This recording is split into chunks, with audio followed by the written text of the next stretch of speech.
Channel. Students, हम लोग block 2 का चैप्टर 1 सीक्वेंस एंड सीरीज कर रहे थे, जिसमें मैंने आपको कुछ एग्जाम्पल करवाए और साथ में चेक योर प्रोग्रेस 1 के क्वेश्चन नंबर 1 से लेकर 8 तक के क्वेश्चंस करवाए। आज उसी एक्सरसाइज को हम कंटिन्यू करेंगे और करेंगे क्वेश्चन नंबर 9। तो चलिए स्टार्ट करते हैं।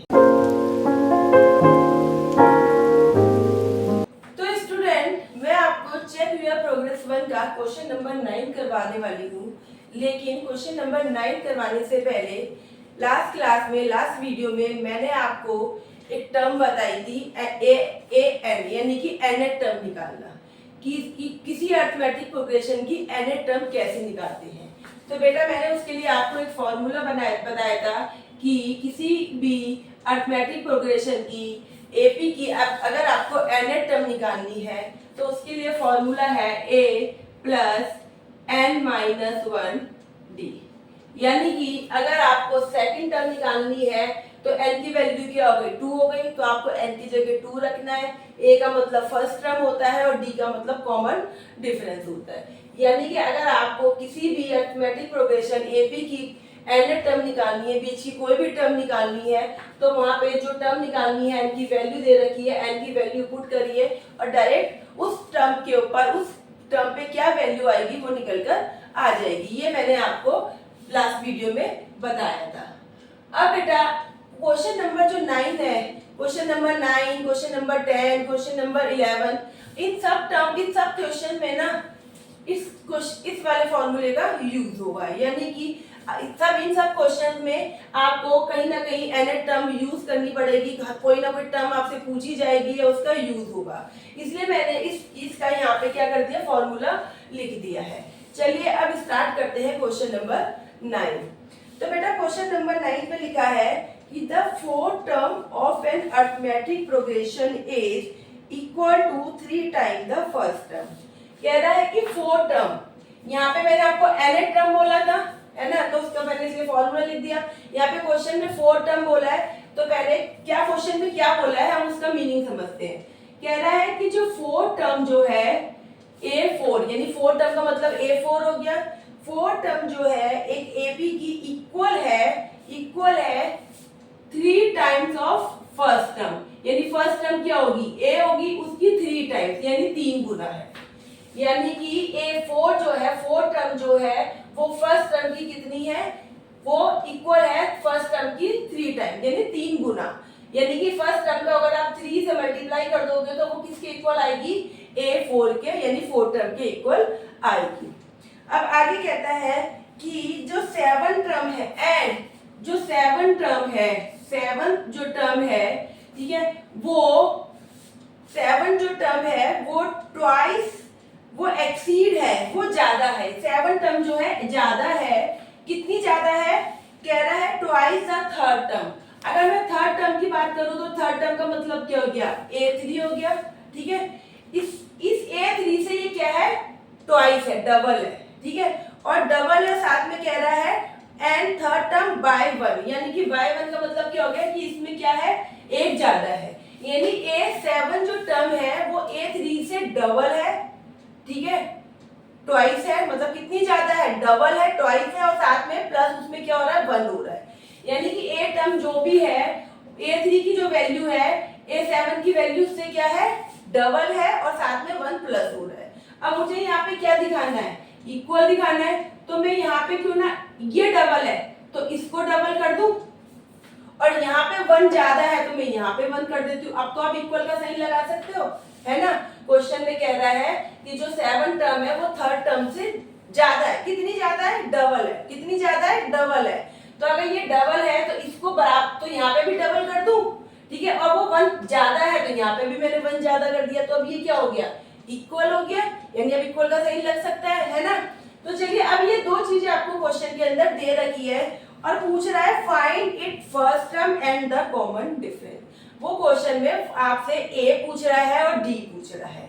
तो चलिए बेटा अब इसके बेस पे हम लोग a और d की वैल्यू निकालते हैं। तो स्टूडेंट्स क्वेश्चन में a4 टर्म जो है वो इक्वल है फर्स्ट टर्म के, ठीक है, फर्स्ट टर्म का 3 टाइम्स ज्यादा है।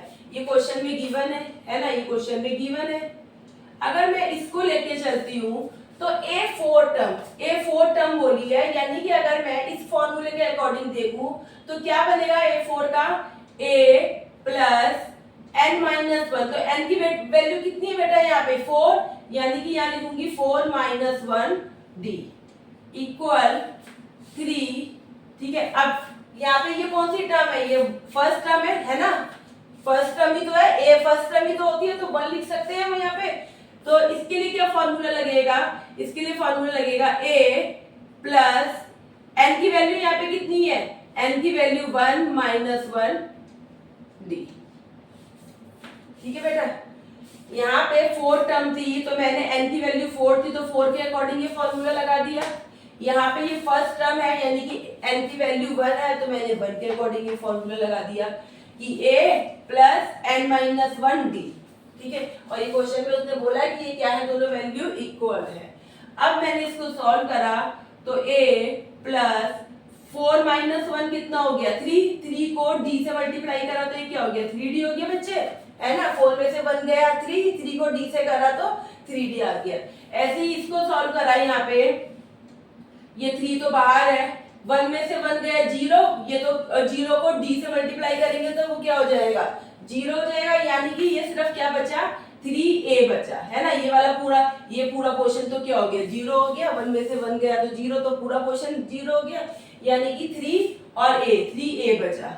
अब यहाँ से मैं अगर 3d को यहीं पे रखा और 3a, ये a जरा की क्या हो जाएगा माइनस का हो जाएगा, ये क्या बचा 3d इक्वल टू 2a में से a गया तो ये क्या बचा 3a में से a गया तो ये क्या बचा 2a बचा। अगर मैं यहाँ से आप d निकाल लीजिए चाहे a निकाल लीजिए, अब मैंने सपोज यहाँ पे इसको लिख लिया 2a इक्वल टू 3d, तो a की वैल्यू कितनी आ गई 3d अपॉन में 2 आ गई, है ना।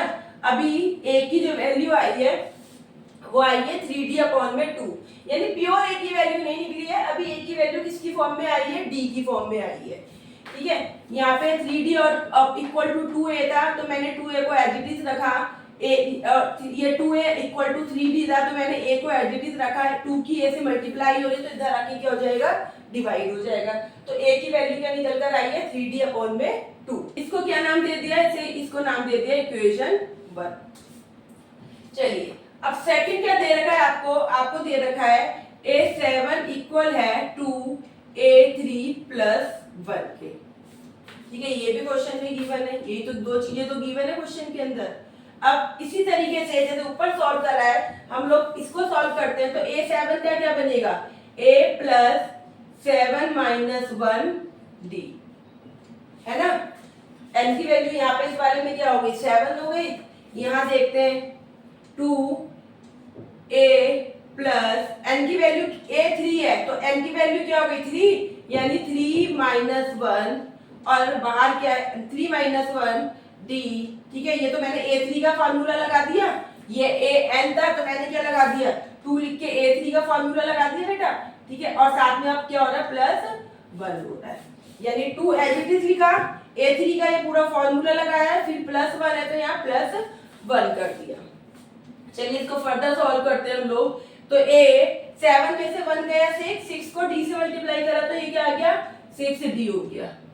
अब यहाँ करते हैं 2 ब्रैकेट में a प्लस 3 में से 1 गया 2 को d से मल्टीप्लाई करा तो बेटा क्या हो गया 2d प्लस 1, है ना।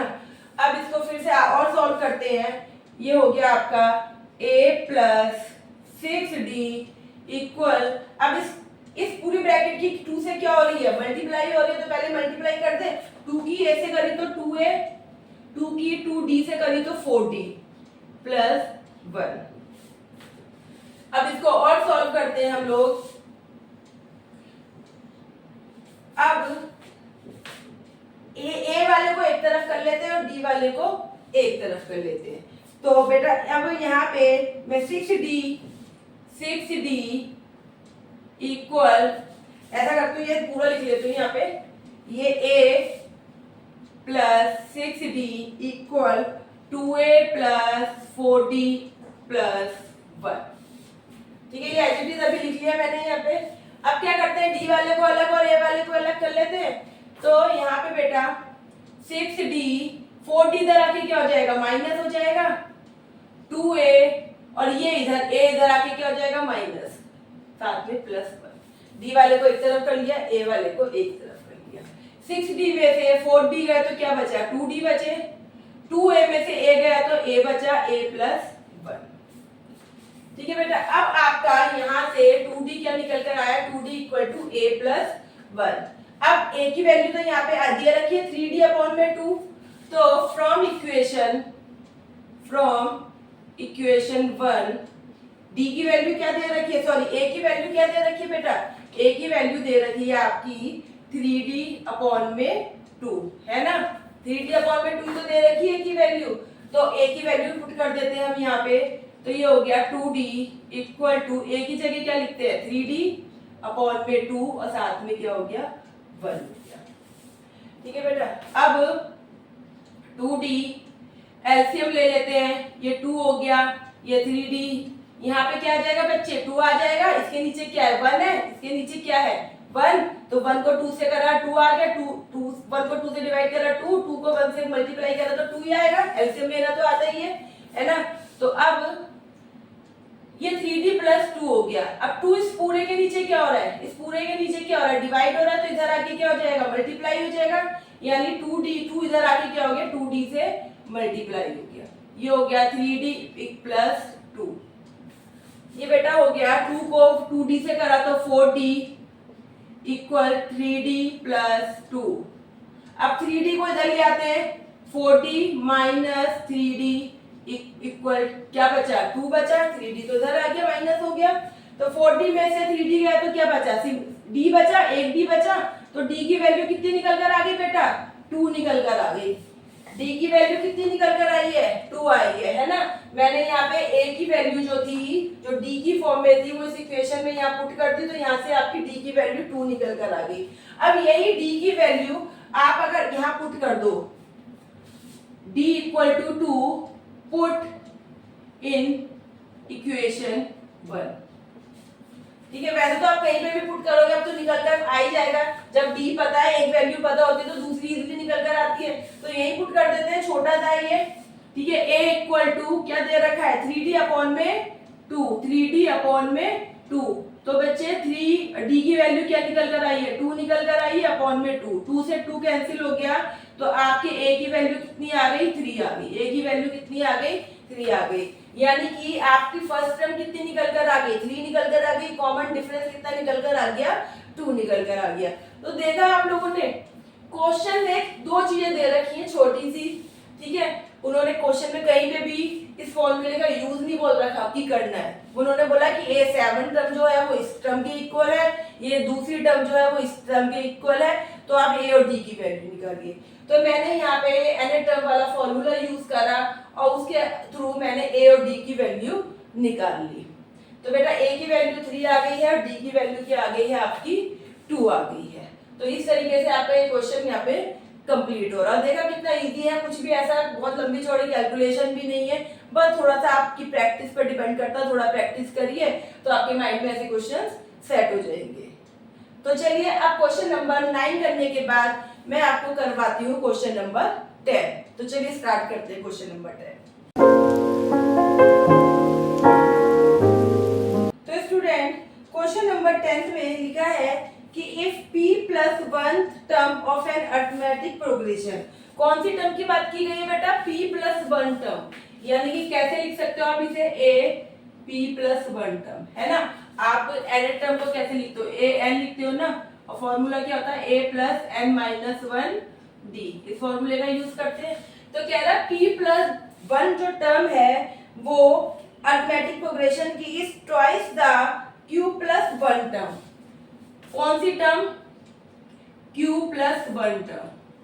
ठीक है, आपको दे रखी है p प्लस 1 टर्म और एक q प्लस 1 टर्म, लेकिन वो कह रहा है कि जो ये p प्लस 1 टर्म है वो क्या है, इस वाली टर्म की डबल है। ये टर्म क्या है, इसकी डबल है। तो अब हमें इन्हें इक्वल दिखाने के लिए इस वाली टर्म को किससे मल्टीप्लाई करना पड़ेगा, 2 से मल्टीप्लाई करना पड़ेगा, है ना। 2 से मल्टीप्लाई करना पड़ेगा, है ना बच्चे। और अरे आपको यहाँ पे 3 दिया गया है, ठीक है, और आपको यहाँ पे आपको 6 दिया गया है, ठीक है, और आपको बोला गया है जो दूसरी वैल्यू है वो क्या है, ये 6 जो है दूसरी वैल्यू से कितना ज्यादा है, 2 टाइम ज्यादा है, यानी दुगना है। तो अब आपको ये वैल्यू इस वैल्यू से 2 टाइम ज्यादा है, यानी 2 गुनी है।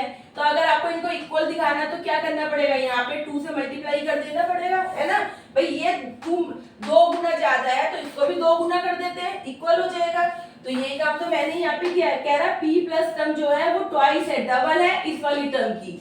तो अगर ये डबल है तो इसको भी डबल कर दो तो इक्वल हो जाएगा, है ना। ये डबल है तो इसको किससे मल्टीप्लाई कर दिया, 2 से मल्टीप्लाई कर दिया, जिससे कि क्या हो गया, इक्वल हो गया। तो चलिए अब इसको सॉल्व करते हैं। अब ये a n हो गया, तो a n के अकॉर्डिंग यहाँ फॉर्मूला लगेगा a प्लस n की वैल्यू क्या दे रखी है, p प्लस 1, अब साथ में क्या लगता है -1, और यहाँ पे क्या लगेगा बच्चे, d लगेगा, ठीक है। देखिए ये पूरा क्या हो गया, p प्लस 1 क्या हो गया, n हो गया, n माइनस 1 d। ऐसे ही यहाँ पे लिखते हैं 2a प्लस n की वैल्यू क्या है यहाँ पे, q प्लस 1, तो ठीक है, q प्लस 1 और साथ में अब क्या आएगा -1 और d, ठीक है। फॉर्मूला क्या हो गया, a plus n minus 1, n की वैल्यू क्या दे रखी है, q प्लस 1 दे रखी है। तो चलिए इसको सॉल्व करते हैं, जैसे हमने भी क्वेश्चन नंबर 9 में करा था कि यहाँ से किसी एक की वैल्यू तो निकाले, चाहे a की निकालो चाहे d की निकालो। तो अब इसको सॉल्व करा a, तो बेटा a प्लस ये 1 में से 1 गया तो 0 हो गया, मतलब ये कैंसिल हो गया, तो सिर्फ क्या बचा p को d से मल्टीप्लाई करा तो ये क्या हो गया, p और d, pd हो गया। ये भाई 1 से 1 तो कैंसिल हो गया ना, तो क्या बचा, d, सिर्फ p बचा, तो d को p से मल्टीप्लाई करा तो ये क्या हो गया, pd हो गया। अब यहाँ करते हैं 2 ब्रैकेट में, यहाँ पे भी a प्लस 1 से 1 को क्या करा, 1 से प्लस 1 माइनस 1 कैंसिल हो गया, तो q को d से मल्टीप्लाई करा तो क्या आ गया, qd आ गया। अब इसको और सॉल्व करते हैं हम लोग, a प्लस pd, ये हो गया आपका 2 की a से मल्टीप्लाई करी 2a प्लस 2 की 2qd हो गया। अब क्या करते हैं बेटा कि a वाले को एक साइड कर लेते हैं और बाकी वैल्यू को एक साइड कर लेते हैं। तो यहाँ पे a वाले को इधर ले जाती हूँ मैं, तो यहाँ पे बचा pd और ये 2qd जरा के क्या हो गया, माइनस का हो गया, ये 2a और a यहाँ पे क्या हो गया, जरा के माइनस का हो गया, है ना भाई। pd धरा के pd इधर, ये a धरा के क्या हो गया, माइनस का हो गया, और ये 2qd धरा के माइनस का हो गया, अलग अलग कर दिए, ठीक है। अब यहाँ पे d कॉमन ले लेते हैं, तो ये क्या बचा, ये बचा p माइनस 2q, और यहाँ पे 2a में से a गया तो क्या बचा, a बचा, यानी कि बेटा आपकी a की वैल्यू क्या आ गई, d p माइनस 2q, ये आपकी क्या आ गई, a की वैल्यू आ गई, आपकी a की वैल्यू क्या आ गई, d ब्रैकेट में p माइनस 2q।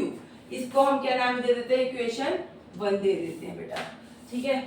अब a की वैल्यू ये आ गई। अच्छा, अब क्वेश्चन में आपको क्या बोला गया था, तो बेटा क्वेश्चन में आपको बोला गया था कि आपको शो करनी है कि 3p प्लस 1 टर्म। तो अगर मैं 3p plus 1 3p plus 1 term निकालू, 3p प्लस 1 टर्म जो है वो ट्वाइस है, 3p प्लस 1 टर्म जो है वो ट्वाइस है, यानी कि यहाँ 2 मल्टीप्लाई करना पड़ेगा किससे, p plus q plus 1 term से, है ना। ये वाली टर्म जो है वो इस वाली टर्म से क्या है, डबल है, तो इक्वल के लिए मैंने यहाँ पे क्या लिख दिया, 2 लिख दिया, यानी कि इसका जो भी आंसर आएगा इस वाली टर्म का इस वाली टर्म से हमेशा डबल आंसर आना चाहिए। तो अब क्यों ना हमें 3p प्लस 1 निकाल के देख ले, 3p प्लस 1 निकाल के देखें कि क्या आंसर आता है। चलिए 3p प्लस 1 टर्म निकाल के देखते हैं हम लोग। तो बेटा क्या फॉर्मूला बनेगा इसका क्या फॉर्मूला बनेगा, a प्लस n की वैल्यू क्या है यहाँ पे, 3p प्लस 1, 3p प्लस 1, ठीक है, और n माइनस 1, और ये हो गया आपका d हो गया, ठीक है बेटा। a प्लस ये पूरा n हो गया, n माइनस 1 और ये d हो गया। अब इसको सॉल्व करते हैं हम लोग, तो a प्लस, अब बेटा a की वैल्यू तो यहाँ से निकाली है हमने, है ना, तो फ्रॉम इक्वेशन वन से ए की वैल्यू तो पता चल गई ना, हमें डी की फॉर्म में आ रही है, तो चलिए ए की वैल्यू पुट कर दी, ए प्लस लिखा, तो ए की वैल्यू कितनी है, डी ब्रैकेट में p minus 2q plus 3p plus 1 और माइनस 1 क्या हो गए, कैंसिल हो गए, तो 3p को d से मल्टीप्लाई करा तो ये क्या आ गया, 3pd आ गया, है ना, 3pd आ गया। अब इसको आगे सॉल्व करा तो आपका आ गया d। अब बेटा इन दोनों में देखिए, ये पूरी टर्म है, ये पूरी टर्म है, तो इस पूरी दोनों में से कॉमन क्या आ रहा है, दोनों में d है, तो दोनों में से d कॉमन ले लिया मैंने, ये है ना, तो d कॉमन ले लिया। भाई ये एक टर्म है, ये एक टर्म है, ये एक टर्म है, इन दोनों में क्या कॉमन है, d है, क्योंकि प्लस का साइन लग रहा है, यानी ये एक वैल्यू, ये एक वैल्यू, इन दोनों में क्या कॉमन आ रहा है, d कॉमन आ रहा है, d कॉमन लिया तो यहाँ पे बचा p माइनस 2q और यहाँ क्या बचा, सिर्फ 3p बचा। ठीक है बेटा, तो क्या आंसर आया, d ब्रैकेट में p minus 2q plus 3p, ये किसका आंसर आया, 3p प्लस 1 टर्म का। अब हम कौन सी टर्म का आंसर निकालना है, अब हमें निकालना है p plus q plus 1 term का।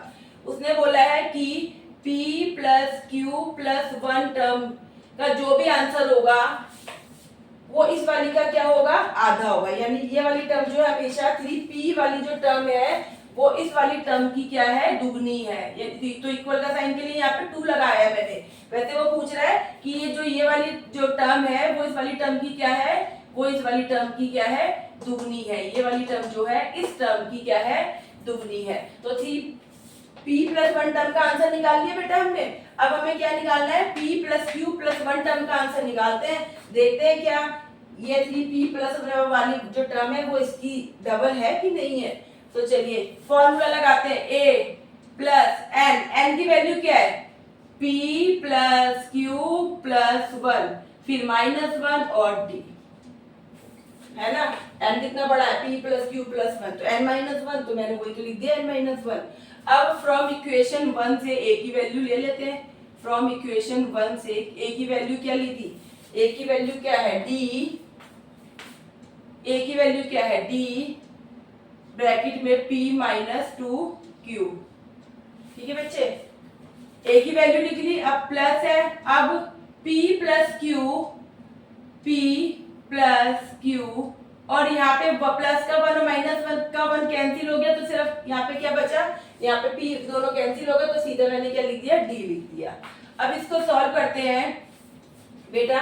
तो अब आप देखिए कि इन दोनों ही टर्म में एक वैल्यू ये है प्लस के इधर और एक ये है, दोनों में कॉमन क्या है, d कॉमन है, तो चलिए जी कॉमन ले लेते हैं, d कॉमन लिया तो यहाँ क्या बचा, p माइनस 2q और यहाँ क्या बचा, यहाँ बचा p प्लस q।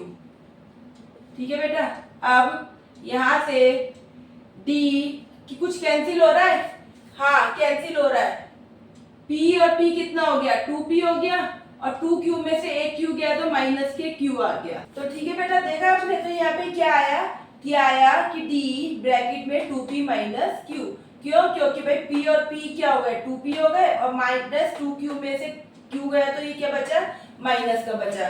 भाई माइनस प्लस माइनस माइनस होती है, तो माइनस का ना, क्योंकि साइन वैल्यू जो है माइनस वाली बड़ी है तो माइनस का साइन लग गया। यानी कि ये जो आपका आंसर आया है, ये आया है आपका a की कौन सी term, p plus q plus 1 term का, और a की 3 प्लस 1 टर्म का आंसर ये आया था। तो यानी ये जो है आंसर वो क्या होना चाहिए, इस वाली वैल्यू का डबल होना चाहिए। क्या डबल है, तो जरा ध्यान से देखिए, यहाँ पे है d 2p माइनस q, यहाँ पे क्या है d, अभी क्या है यहाँ पे, इसको और सॉल्व कर ले क्योंकि अभी तो हमें क्लियर हो ही नहीं रहा कि ये डबल है कि नहीं है। तो चलिए एक बार इसको आगे सॉल्व करते हैं हम लोग, d, अब यहाँ पे p प्लस 3p दे रखा है, तो बेटा ये क्या हो जाएगा, 4p हो जाएगा माइनस 2q, है ना। अब ये 4p माइनस 2q है, यहाँ पे 2p माइनस q है, यानी कि देखो आ तो डबल गया, 4p यानी कि 2p का डबल और ये 2q यानी कि q का डबल। लेकिन इसको प्रॉपर दिखाने के लिए हम क्या करते हैं, इस वाले में से, इस पूरे में से क्या 2 कॉमन ले लें, तो 2 कॉमन लिया तो ये क्या हो गया, ये 2 बाहर आ गया d साथ में, तो ये क्या बचा, ये क्या बचा 2p बचा और ये क्या बचा, q बचा। ठीक है बेटा, देखा मैंने यहाँ से क्या लिया, मैंने यहाँ से 2 कॉमन लिया, 2 कॉमन लिया तो 2 बाहर आ गया, साथ में d लिखा हुआ है। अब 2 बाहर आया तो यहाँ पे 4p था, तो 2 बाहर आ गया तो 2 2 जा के हिसाब से यहाँ पे 2 बचा, क्योंकि 2 को 2 से करोगे तो 4 बन जाएगा, तो 2 2 जा के हिसाब से यहाँ पे 2 भी बचा। यहाँ से 2 बाहर आ गया तो यहाँ पे क्या बचा, q बचा। अब देखिए बेटा, अगर मैं अब देखूं तो अब देखिए आपकी जो a 3p+1 a3p+1 टर्म का आंसर क्या आया है, 2d 2p minus q 2p minus q और आपकी a p+q+1 टर्म का आंसर क्या आया है, d 2p माइनस q। तो बेटा क्या अब ये क्लियर नहीं हो रहा कि देखिए ये सेम आंसर है लेकिन इसके आगे क्या लग रहा है, 2 लग रहा है, यानी कि ये वही तो क्वेश्चन में वो बोल रहा है कि शो करिए कि p+q+1 टर्म का जो भी आंसर है 3p+1 का आंसर उससे क्या होना चाहिए, डबल होना चाहिए। तो भाई देखिए आंसर तो सेम है लेकिन ये क्या है, डबल है, इसके आगे 2 लिखा है, यानी ये क्या है, 2 टाइम ज्यादा है। यही तो शो करना था क्वेश्चन में कि उसने यही तो बोला था, उसने आपको ये गिवन था, ये टर्म्स गिवन थी कि इक्वल है, और उसने आपसे बोला था कि भाई जो आपकी 3p+1 वाली टर्म है उसका आंसर क्या होना चाहिए, डबल होना चाहिए। किससे डबल होना चाहिए, p+q+1 वाली टर्म के आंसर से। तो मैंने यहाँ पे क्या करा, जो यहाँ पे गिवन था उससे पहले मैंने a की वैल्यू निकाल ली, ठीक है, a की वैल्यू भी निकाल ली मैंने, ठीक है। उसके बाद फिर मैंने 3p+1 की वैल्यू निकाली। अब यहाँ पे मुझे a की वैल्यू पता लग गई थी, तो मैंने वो वैल्यू पुट करी, तो उसके अकॉर्डिंग आपका आंसर क्या आया था, आपका आंसर आया था 2d ब्रैकेट में 2p माइनस q। ऐसे ही अब मैंने p+q+1 की टर्म निकाली, इस टर्म का आंसर निकाला फॉर्मूले में रख के, तो इसका आंसर क्या आया था बेटा, इसका आया था 2d ब्रैकेट में 2p माइनस q। तो अब मैंने यहाँ पे दोनों टर्म का आंसर रख के देखा, तो देखिए हाँ ये बात सही है कि जो 3p+1 वाली जो टर्म है उसका आंसर डबल है। कौन सी वाली टर्म से, p+q+1 वाली टर्म के आंसर से क्या आ रहा है, डबल आ रहा है। क्यों, देखिए ना आंसर बिल्कुल सेम है लेकिन यहाँ पे क्या लग रहा है, 2 आ रहा है, उसमें यहाँ 2 आ रहा है, तो मतलब आंसर क्या है, डबल है। तो यही तो क्वेश्चन में बोला गया था प्रूफ करने के लिए, तो ये देखिए क्वेश्चन में हो गया है, ये जो प्रूफ करने के लिए बोला गया था वो हो गया है। तो आई होप आप लोगों को ये क्वेश्चन अच्छे से समझ में आ गया होगा। तो चलिए अब ऐसा ही एक और क्वेश्चन करते हैं जिससे आपकी बहुत अच्छे से प्रैक्टिस हो जाए। आपने क्वेश्चन नंबर 9 करा, उसमें भी ऐसा ही कुछ काम था, क्वेश्चन नंबर 10 में भी ऐसे ही काम है। अब क्वेश्चन नंबर 11 करते हैं, वो भी ऐसा ही है जिससे आपको और अच्छे से क्लियर हो जाए और आपकी बहुत अच्छे से प्रैक्टिस हो जाए। तो चलिए अब स्टार्ट करते हैं क्वेश्चन नंबर 11। क्वेश्चन नंबर 11 में कह रहा है कि if 7 times the 7 term, 7 term a7 वो क्या है, 7 टाइम्स यानी 7 गुना, ठीक है। 7 times the 7 term of an arithmetic progression is equal to 11 times its 11th term, 11 times its 11th term, यानी कि 7 टर्म जो है वो 7 टाइम्स यानी 7 गुना, और वो इक्वल किसके है, 11 टर्म के 11 टाइम्स के, 11 टर्म्स के कितना, 11 गुना के इक्वल है, 11 टाइम्स यानी 11 गुना के इक्वल है। तो कह रहा है प्रूव करिए, शो करिए कि 18 टर्म जो है of 18 term of an arithmetic progression is 0, यानी कि जब आप 18 निकालोगे तो उसका आंसर क्या निकलना चाहिए बेटा, 0 निकलना चाहिए। उसका आंसर क्या निकलना चाहिए, 0 निकलना चाहिए। तो चलिए स्टार्ट करते हैं करना। तो बेटा फिर से फॉर्मूला लगाते हैं nth टर्म का, 7 a प्लस n की वैल्यू क्या है, n की वैल्यू 7 है, तो 7 माइनस 1 d, ऐसे 11 ब्रैकेट में a प्लस 11 माइनस 1 d, ठीक है। अब सॉल्व करा, 7 a प्लस 7 में से 1 गया 6, 6 को d से मल्टीप्लाई करा तो ये क्या आ गया, 6d, ऐसे ही 11 a प्लस 11 में से 1 गया 10, 10 को d से करा तो ये क्या आ गया आपका, 10d आ गया। अब इस 7 को इस पूरे से मल्टीप्लाई कर लेते हैं तो ये हो गया 7a प्लस 7 6 42d।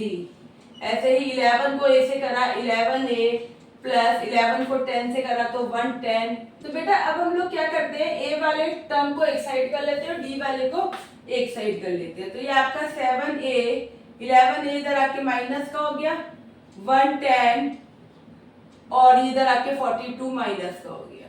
ठीक है, तो अब 11 में से 7 गए तो 4 बचा, 4a माइनस की वैल्यू बढ़ी है तो माइनस का साइन। यहाँ पे 110 में से 42 गए तो कितना जाएगा, 10 में से 2 गए 8, यानी कि 68d बचा, है ना। अब यहाँ पे ये 4 माइनस का जो 4 है ये क्या माइनस का, इधर आके क्या आ जाएगा, ये हो जाएगा प्लस का। तो यहाँ क्या बचेगा, यहाँ पे बेटा 0 बचेगा। अब ये इस साइड आ गया तो ये क्या बचे, ये क्या हो जाएगा 68d प्लस 4a। ठीक है, ये क्या हो गया 68d प्लस 4a इधर आ गया। ठीक है, मैंने ऐसा क्यों करा है, क्योंकि क्वेश्चन में क्या बोला है, क्वेश्चन में बोला है कि a18 टर्म का आंसर क्या आना चाहिए, 0 आना चाहिए, है ना। तो मुझे 0 लाना है, तो कह रहा है a18 टर्म का आंसर क्या होना चाहिए, 0 होना चाहिए, प्रूव करना है ये। तो मैंने यहाँ पे क्या करा, मैंने -4a को इधर लिया, प्लस का 4a हो गया, यहाँ क्या बचा 0 बचा। ठीक है, अब यहाँ पे इसको ऐसे लिख ले 68d plus 4a equal to 0। ठीक है, इसको इस साइड लिख लिया, उसको इस साइड लिख लिया। ठीक है, इक्वेशन बन गई। अब इस पूरे में से इसमें से क्या कॉमन आ रहा है, इस इक्वेशन में से क्या कॉमन आ रहा है, 4 कॉमन आ रहा है, 4 बाहर ले लिया तो यहाँ क्या बचा, यहाँ बचा 4 1 जा 4, 4 7 जा 28। तो यहाँ 17d आ गया, यहाँ पे क्या आ गया a आ गया।